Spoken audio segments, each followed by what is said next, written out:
Hello and welcome to the Douglas Company's video guide for completing our payment application. Hopefully by the end you will have gained a better understanding of our payment process. The process begins with the Douglas Company issuing a contract. The contract includes all the forms we will be discussing. Once you reviewed your contract, sign the front page, sign Exhibit S, the subcontractor safety requirements page, and Exhibit W, which is the guarantee page. Complete the included blank W-9 and send with a copy of your current certificate of liability insurance, including any workers' compensation certificates. The Douglas Company needs listed as additional insured, but do not make the certificate job specific. If in your contract is a sample certificate with the required limits. So before the payment process begins, these items are needed. The signed contract, including the signed exhibits, a W-9, your insured certificate with the Douglas Company as additionally insured, and any bonds that are needed. This will be noted in the second page of your contract. All of the forms for the billing process are located under Exhibit C in the contract, and here is our payment application. The top portion is your basic information, your name, contact, project name, and the billing beginning and ending date. I'm going to pretend that we're going to be stark concrete as an example. The second portion, first column, starts with the contract amount located on the front page of your contract. We'll use $100,000 as an example. Moving down the column, I put any approved change order amounts. Let's say I have one approved change order worth $1,000. A side note is change orders have to be approved and in writing before they can be included with payment.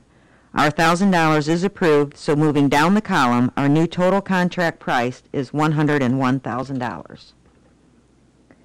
To complete the remaining columns, page 2 and 3 of the pay app need completed. Carry your name and billing dates to the headings of both pages. Page 2 is a breakdown of your schedule of values. Schedule of values are usually located on the second page of your contract. Copy the schedule of values description under the original item number column and the amount of that item going in column A. For our example, I'm going to use concrete. This is a pretty basic description, but we'll put the slab as worth $50,000, sidewalks worth $25,000, and driveways $25,000, totaling to the bottom equals $100,000. As this is our first pay app, column B is left blank, and the work completed this period is placed in column C. We're going to say we poured $10,000 worth of the slab for our purposes and total it to the bottom. Column D is stored materials. Stored materials have to be cleared by the project manager. Some general rules are an insurance certificate for the materials is needed along with pictures of the labeled materials on the job site. Since we don't have any material stored, we can total our slab in the last column and carry down the amount. So our $10,000 gets carried to the last column, totaled down to the bottom. Now for your second pay app, our original $10,000 will move to column B, and the new billing period's amount will be listed in column C. When the totals at the bottom are carried over to the end and across, the final box will have the job's total completed and stored to date. Page 3 of the pay app is where change orders are listed, working the same way as our schedule of values from page 2. Under this description, I'll write change order number 1. And then we'll put $1,000 for the amount, because that is our approved change order amount. This period, I'll say we used $50 worth of that change order, and I'll carry the amounts down to the bottom. Now that pages 2 and 3 are complete, the numbers carried forward to page 1. As this is our first billing, column 2 remains blank. In column 3, the work completed this period, the first box number is from page 2's final column total from the bottom of the page. Our number is $10,000. Likewise, moving down, the change order number comes from our total at the bottom of page 3. We'll insert the $50 here. The total for our work completed this period is $10,050. Column 4 is left blank since we have no stored materials.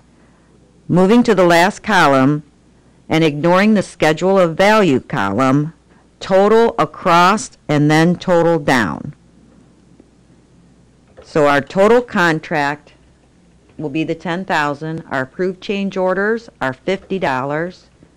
Our total contract and change orders amount are $10,050. Less 10% retainage. This is in all subcontractor contracts, and depending on our owner's contract, is usually paid out at the end of the project. Retainage payouts can come in all increments, from being paid out all 10% at once, or they might release 2.5%, another 2.5%, or 5% and 5%. Our retainage for this payout is $1,005. Our total earned less retained is a simple subtraction. $10,050 minus $1,005 equals $9,045. Our previous application is 0 since this is our first. When we do have a second pay app, the number inserted comes from the previous pay apps line, the total earned less retained. In other words, for this subcontractor's next pay app, the less previous application line would be $9,045. We want the net number there, not the gross number. The payment due, our bottom line, is $9,045 for this application. That's it for this portion of the pay app, but more paperwork is still needed before getting a check. The next required document is our affidavit of subcontractor or sworn statement. This form is also included in your contract. Complete the heading of the document, making sure the date of the affidavit is the same or later than the date on the payment application. There are 3 major sections to the sworn statement. The first section deals with any subcontractors that you have hired for this project. If none were hired, put none. If one or more was used, that subcontractor will also need to complete a sworn statement. Once again, making sure the date of that subcontractor's sworn statement matches that of the original subcontractor's sworn statement and payment app. The second section of the sworn statement is for listing suppliers. As we poured concrete, our supplier is the concrete company, who we'll call ABC Concrete Supply. Include the company's phone number and any other information that would be helpful, like email address or the PO numbers. Put the amount owed to that supplier through the date of the affidavit. If no suppliers were used, write none. For our example, we'll say we owe our supplier $2,000. The third section of the sworn statement is referring to your own laborers and employees.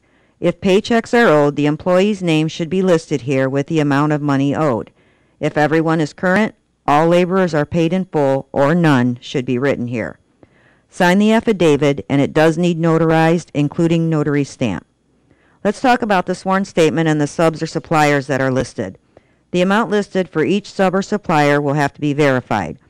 There are 2 options to handle the amounts listed on the sworn statement. Option number 1 is a joint check will be issued to you and your supplier.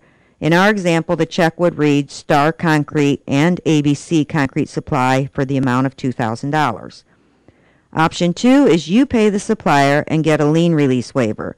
This waiver needs turned in before the check in full amount of the pay app is released to you.